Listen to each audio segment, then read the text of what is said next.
اگر وہ زندہ رہتے تو ان کا کلام کہا جاتا ہے کہ بہت سارا جو ہے وہ چونکہ ان کی زندگی بھی بڑی حادثاتی قسم کی تھی تو وہ کچھ کلام ان کا جو ہے وہ مطلب چھپ گیا دنیا کی نظر سے، کچھ اور آگ نہیں مل سکے. اب ندیم قاسمی صاحب نے ان کا کلام جگجا کر کے شائع کروایا تھا. تو ہو سکتا ہے ابھی کچھ ان کی اولاد میں سے کوئی کبھی کوئی چیز سامنے آ جائے اور بولے. اور اس کی بات یہ کہ جتنے بھی شعراء ہیں ان کے پاس، ہر کسی کے پاس ایسے فن پارے اور ایسے شاہکار ہوتے ہی ہیں کہ آپ ان سے ڈرائی نہیں کر سکتے. مطلب اگر آپ نام لینا چاہیں گے تو کوئی بھی شاعر ایسا نہیں ہے جو کہ معروف ہے شاعر ہے اور لیکن اس کے پاس کچھ نہ کچھ ایسا ہے جو کہ یونیک ہے، جو دوسروں سے بہت ممتاز کرتا ہے. اس سے ہر کلام ہے یا پروین ہے یا امجد صاحب ہیں یا آپ کسی کا بھی نام لے لیں. ہمارے جتنے بھی نصیر احمد ناصر صاحب ہیں ہمارے دوستوں میں، میں ان کا بہت مداح ہوں. وہ میرے ترویج ادب کے بندے بھی ہیں، انہوں نے بہت ترویج کی، آپ کو معلوم ہے. تو یہ جتنے بھی لکھنے والے ہیں، لیکن ایک آپ نے جس طرح کی بات کی ہے تو اس سے میں یہی کہنا چاہوں گا کہ مجھے منیر سے میں سب سے زیادہ آپ منیر کو. اچھا خلیق الرحمان صاحب، آج کے اس پروگرام کے توسط سے مدار ادب میں آپ وہ جو نئے لکھنے والے ہمارے لوگ ہیں، جو نوجوان شعراء اور ادباء ہیں، آپ ان کو کیا پیغام دینا چاہیں گے؟ مجھے تو سب سے زیادہ کمی جو محسوس ہوتی ہے وہ آج کل کی جنریشن میں، بنیادی طور پر تو یہ مزاج کی بات ہے کہ ادب کی طرف رغبت جو ہے وہ ایک آپ کا میلان ہوتا ہے نا، آپ کا رجحان ہوتا ہے.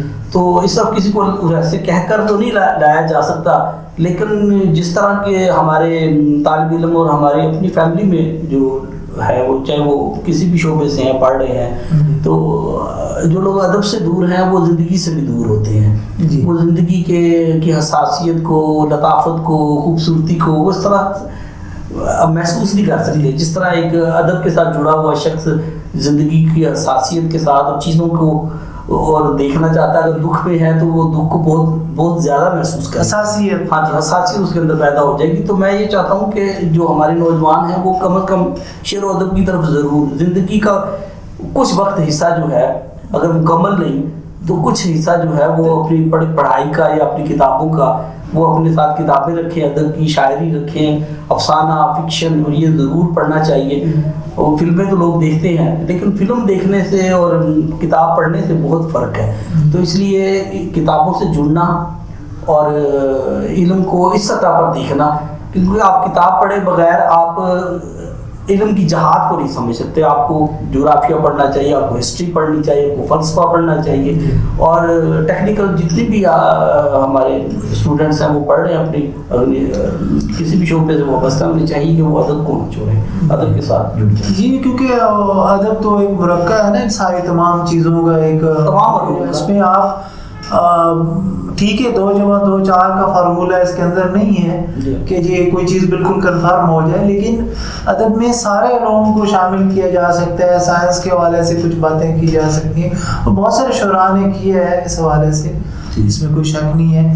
تو اچھا، آپ سے سوال یہ ہے کہ آپ نے PhD کا جو آپ کا مقالہ ہے وہ ابھی آپ بتا رہے تھے کہ آپ کر رہے ہیں، تو وہ کس حوالے سے آپ نے اس پہ کام کیے ہوئے ہیں اور ہمارے ناظرین کو اپنے کام کے حوالے سے تھوڑا بتانا پسند کریں؟ وہ بڑا یونیک سا ہے، دیکھا جائے تو اتفاق سے مطلب میں نے جو MPhil میں تھا تو میرے جو گائیڈ تھے یونیورسٹی میں وہ میرے ہی دوست ڈاکٹر روش ندیم، میرے بچپن کے یہاں لکھنے والے سے وہ میرے دوست ہیں. جی، بہت اچھے. آلریڈی پڑھا رہے تھے تو مجھے موقع مل گیا وہاں ان کے پاس پڑھنے کا. تو ان کے ساتھ مشورہ کیا تو انہوں نے کہا کہ ٹھیک ہے. مجھے فلمی گیتوں کے بارے میں مجھے تھا کہ اس پر شاید کام نہیں ہوا اس کی شاعری پر. تو جب میں نے ان سے ذکر کیا تو انہوں نے کہا کہ اس پر کام ہو سکتا ہے ضرور، ہم اس پہ یونیورسٹی میں بات کرتے ہیں. وہ بات کی تو وہ طے ہو گیا. تو میں نے فلمی گیتوں کا جو تقابلی مطالعہ تھا نا انڈیا پاکستان کی فلمی گیتوں کا، اس کا جو معیار ہے شاعری کا، اس پر کام کیا تھا. تو وہی پھر مقالہ اسی حوالے سے میری جو یونیورسٹی ہے PhD پر بھی انہوں نے مجھے اس کا ایک الگ زاویے سے مجھے کام کرنے کی اجازت دی انہوں نے. تو میں نے کام کیا تو بہت انجوائے کیا ہے اسے اور انجوائے کر رہا ہوں، اور جب یہ مکمل ہوگا تو ظاہر ہے منفرد اور مختلف کام ہوگا، کیونکہ عام طور پر لوگ اس طرف توجہ نہیں دیتے، بالکل، اور اس کا میدان بھی بہت وسیع ہے. بالکل بالکل، بہت بڑی فلمیں، بڑے گیت اور بڑے گلوکار، ایک بہت بڑی دنیا میں آپ ایک طرح سے جانا پڑتا ہے، اور یقیناً آپ کا مقالہ اس حوالے سے بڑا دلچسپ ہوگا کہ آپ نے اس میں سے کیا ایکسپیکٹ کیا، کیا قصد کیا. اور جب میں نے کام کرنا شروع کیا تب مجھے اندازہ ہوا کہ جب بھی کتابیں پڑھی اس پر تو گیتوں کے حوالے سے، تو تب بھی معلوم ہوا کہ گیت جو تھے ہمارے کلاسک کا ہندو میتھولوجی میں بھی گیت ظاہر ہے وہ ان کے مذہب کا حصہ تھے ہندوؤں کی، بالکل. اور لیکن اس کے بعد جب یہ فوک میوزک کی طرف، جب یہ پنجاب میں اور دوسرے اپنے راجستھان، بنگال اور یہ سب آسام، ان سب جگہوں پہ گیت جو تھے وہ ایک اچھی سطح پر تھے. خسرو سے لے کر آپ دیکھیں گے خسرو کا، ولی دکنی کا یاد ہے، بہت سارے. پھر ہمارے حفیظ جالندھری نے، میرا جی نے بہت گیت لکھے، اور اس کے بعد بھی قدیم صفائی صاحب کا بہت بڑا. جی ہاں، اور یہ لوگ پھر فلمی دنیا میں فلموں کے لیے انہوں نے گیت لکھے. لیکن جو اس سے پہلے کی روایت ہے فلمی شاعری کے علاوہ، جو پہلی روایت ہے وہ تو دوسری ہی روایت ہے جو کلاسک کی ہے، اور اس میں بھی بہت یونیک کام ہوا ہے. اور میرا بائی کے گیت آپ دیکھیں، جب آپ میں نے پھر ان کو کمپائل کیا ہے آپ چیزوں کو، اور اس کے اندر ہی یہ میوزک آ گیا، اس کے اندر ہی فلم آ گئی، اور اس کے اندر ہی فوک گیت آ گئے، اور اس کے اندر اتنی جہتیں ہیں کہ یہ صنف جو ہے گیت کی صنف، جسے ہماری شاعری کا حصہ بننا چاہیے تھا، باقاعدہ حصہ بننا چاہیے تھا، وہ اس طرح ہوا نہیں. اور میں ایسے کہتا ہوں کہ ہماری جو کلاسیکی اشرافیہ تھی، جو ادبی اشرافیہ ہے، اس نے اس کو درخ و اتنا نہیں سمجھا، اور جن لوگوں نے سطحی گیت لکھے فلمی سچویشنز کی وجہ سے، وہ اس نے بھی اس کی روایت کو نقصان پہنچایا. لیکن جو بڑے گیت نگار تھے جیسے قدیم شفائی، تنویر نقوی، شکیل بادایونی اور مجنو سلطان پوری، اور ساحر، خاص طور پر ساحر لدھیانوی، لیکن ساحر لدھیانوی نے اپنا معیار کبھی گرنے نہیں دیا. وہ ان کے بارے میں بڑا دلچسپ جملہ ہے، وہ کہا کرتے تھے کہ میں پاکستان کا میں ساحر لدھیانوی ہوں، اور قتیل شفائی ہندوستان کے ساحر لدھیانوی. بڑی بات ہے، بڑے خوبصورت ہے آپ کے کلام میں، پل دو پل کا شاعر ہو، اور ببرے نے کھلایا پھول، اور اتنی خوبصورت ان کی مزاحمت بھی بہت خوبصورت. انہوں نے ہر شاعری کے میدان میں بہت خوبصورتی سے کام کیا. تو چلیں ابھی تنقید کے حوالے سے کچھ ایک میرا آپ سے سوال ہے کہ جن لوگوں کو تنقید کرنی چاہیے میدان ادب میں، وہ اتنی تنقید نہیں کر رہے، اور تنقید چونکہ ادب کا ایک بہت اہم حصہ ہے، اگرچہ کہ تنقید اس کی مکمل طور پر جان تو نہیں کر سکتا کہ جی ایک شاعر کا خیال یا ایک افسانے میں کس حد تک ہوتی ہے، لیکن ایٹ لیسٹ وہ تھوڑا سا اس کو اجاگر کر سکتی ہے اگر تنقید نگار چاہے تو. تو آج کے عصر حاضر میں آپ کیا محسوس کرتے ہیں کہ کیا تنقید کا کام اس سطح پہ ہو رہا ہے؟ بہت کم ہو چکا ہے، اور اس کی شدت سے ضرورت ہے ناقدین کی، جو کہ آپ سمجھیں کہ بالکل ہی ختم ہوتے جا رہے ہیں. جب تک ادبی رسائل اور جرائد تھے تو ان کی ضرورت کے تحت پر ان کے لیے جو مضامین جو بڑے لکھنے والے تھے ان سے وہ گزارش بھی کرتے تھے، درخواست کرتے تھے، اور لوگ جو بڑے ہمارے ناقدین تھے وہ اس طرف آتے تھے اور لکھتے تھے مضامین. لیکن اب جو نئی جنریشن ہے اس میں تو بہت کم لوگ رہ گئے ہیں، وہ صرف یونیورسٹیز کے لیے تحقیق کا کام کرتے ہیں یا تنقید کا کام جو بھی وہ کر سکتے ہیں. لیکن جس طرح ادب میں آج سے کوئی 30 سال پہلے، 10 سال پہلے جس طرح کام ہوتا تھا، یا ہمارے سینئرز نے جو بڑے ناقدین ہیں جنہوں نے کام کیا، اب شمس الرحمان فاروقی جیسے اور وارث عربی جیسے جو لکھنے والے تھے، بہت زیادہ گوپی چند نارنگ نے، جی ہاں ان لوگوں نے کی ہیں، لیکن ویسے اب ناقدین جو ہیں وہ اس سطح پہ نظر آ رہے ہیں، نہ نئی جنریشن میں. کیا اس کی یہ بھی ہو سکتی ہے کہ ہمارے جو زیادہ پڑھے لکھے افراد ہیں جو تھیسس لکھنے کے بعد وہ جاب میں چلے جاتے ہیں اور وہ ادب کو اس طرح سے ٹائم نہیں دیتے، اس طریقے سے وہ وقت نہیں دیتے اور تنقید نہیں لکھتے، یا پھر کوئی انجمن ستائش بامی کا کوئی سلسلہ شروع ہو چکا ہے؟ کیا آپ کے سامنے آپ بھی ہمارے ساتھ ہی موجود ہیں. آن لائن اجلاس جو ہمارے ہوتے ہیں تنقیدی, اس میں جب ہمارے دوست اس میں تنقید کرتے ہیں, بہت ایسے نامور لوگ ہیں جو کہ ظاہر ہے انہوں نے پی ایچ ڈی کی ہے, ڈاکٹرز ہیں وہ لوگ, اور وہ جب تنقید کرتے ہیں کسی فن پارے پر تو اس کا معیار اس سطح کا ہوتا ہے کہ وہ ایک بہت اچھے ناقد بن سکتے ہیں, لیکن اس کے لیے محنت بھی تو بہت چاہیے, بہت توجہ چاہیے, بہت انہماک چاہیے, بہت تربیت چاہیے اور وقت چاہیے, اور پھر آپ کو پڑھنے والے بھی اس کے ملنے چاہیے.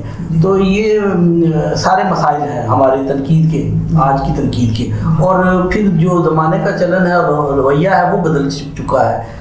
سوشل میڈیا کی وجہ سے بھی چیزیں جو ہیں وہ پوری طرح, اور کتابیں جو ہیں وہ اس طرح نہیں شائع ہو رہی ہیں, اور اگر ہوتی ہیں تو وہ پھر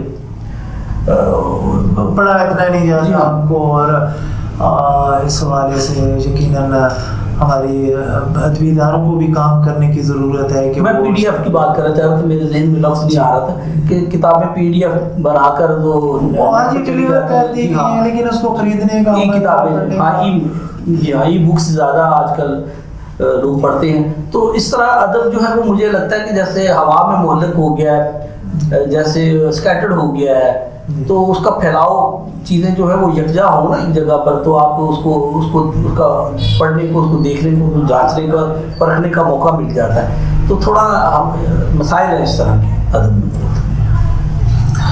تو آخر میں ہم ایک ہماری خواہش ہوگی کہ ہمارے ناظرین اس پروگرام میں آپ سے کوئی آپ کا ہی کوئی پسندیدہ, آپ کا اپنا کلام جو آپ کو آپ کے دل کو چھوتا ہو, اپنا ہی کوئی کلام جو آپ بہت زیادہ پسند کرتے ہو, تو ہمارے ناظرین کو وہ سنا دیجیے. تاکہ بس ایک نظم آپ کو سناتا ہوں میں. شکریہ آپ نے کہا, تو میں ایک نظم آپ کو سناتا ہوں. اس میں آپ دیکھیں کہ ایک شاعر ہے, وہ زندگی کو اور وہ کس فینٹیسی میں ہے, وہ چیزوں کو کس طرح دیکھنا چاہتا ہے. وہ چاہتا ہے کہ دنیا تبدیل ہو جائے, ایک خوبصورت جو زندگی کے اندر سے بدصورتی ہے, اور آپ کا آس پاس جو ہے اگر وہ بدصورتی کا شکار ہو رہا ہے تو آپ چاہتے ہیں کہ آپ زندگی اور دنیا خوبصورت ہو جائے. وہ اس نظم میں موجود ہے. اس کا عنوان ہے بے ربط خواب, یعنی ایک شاعر کا بے ربط خواب, اس کا عنوان بے ربط خواب ہے. تصور کے پردے پہ خواہش کے پھیلے علاقے میں دیکھا ہے بے ربط سا خواب میں نے. واہ. تصور کے پردے پہ خواہش کے پھیلے علاقے میں دیکھا ہے بے ربط سا خواب میں نے. واہ. جہاں گھومتی گیند جیسی زمین دائروں, حاشیوں اور خانوں سے باہر نکل آئی ہے. منظروں کو, آسمانوں کے شیشے کو دھویا گیا. واہ. آسمانوں کے شیشے کو دھویا گیا, منظروں کو اجالا گیا ہے. واہ. سمندر کا پانی نتارا گیا ہے. واہ واہ واہ. زمانوں سے تہذیب آدم کی بنیاد پر جو عمارت کھڑی ہے, زمانوں سے تہذیب آدم کی بنیاد پر جو عمارت کھڑی ہے, گرائی ہے مسمار کر کے نئے قاعدے سے بنائی گئی ہے. واہ. فلسفے کی روش میں جو کھلتی ہیں خضر و جڑی بوٹیوں کو اکھاڑا گیا ہے. ارے واہ.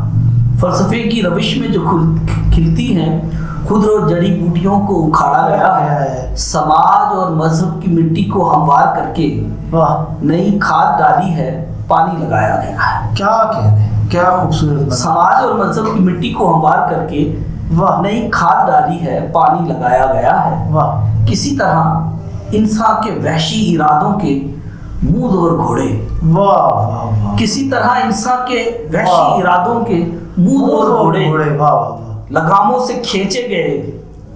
بربریت کے بدمست بھینسے کو بل فائٹنگ میں تھکایا گیا ہے. ارے واہ. ارے واہ. بربریت کے بدمست بھینسے کو بل فائٹنگ میں تھکایا گیا ہے, نکیل اس کو ڈالی گئی ہے, سدھایا گیا ہے. واہ. ہزاروں برس کی بنائی ہوئی جھوٹ سچ کی کسوٹی کو پرکھا گیا. ہزاروں برس کی بنائی ہوئی جھوٹ سچ کی کسوٹی کو پرکھا گیا. خیرت سے توہم تعصب کی عینت اتاری گئی ہے. واہ. جہالت کے پردے ہٹائے گئے, روشنی نوری سالوں سے لائی گئی ہے. جہالت کے پردے ہٹائے گئے، روشنی نوری سالوں سے لائی گئی ہے، حکومت کے کتبے ہڑپا کے کھنڈرات میں جا کے پھینکے گئے۔ تو بہت خوبصورت نظم اللہ پاک آپ کے اس خواب کو تعبیر سے ہمکنار کرے، جس میں آپ نے زمین و آسمان کو ایک بہت خوبصورت زاویے سے دیکھا ہے تبدیل ہوتے ہوئے۔ تو بہت شکریہ جناب خلیق الرحمان صاحب، آپ ہمارے پروگرام میں تشریف لائے اور آپ نے بہت خوبصورت گفتگو کی۔ یقیناً ہمارے ناظرین بھی اس حوالے سے لطف اندوز ہوں گے آپ کے خیالات کو سن کر، آپ کی گفتگو کو جان کر، اور آپ کے ادبی سفر اور مختلف یادوں کے حوالے سے جو آپ نے گفتگو کی۔ انشاءاللہ تعالی ناظرین مطالعاتن میں پھر کسی اور ادبی معتبر شخصیت کے ساتھ آپ کی خدمت میں حاضر ہوں گے۔ آج کے پروگرام کے حوالے سے اپنا فیڈ بیک ہمیں ضرور دیجیے گا۔ اللہ نگہبان۔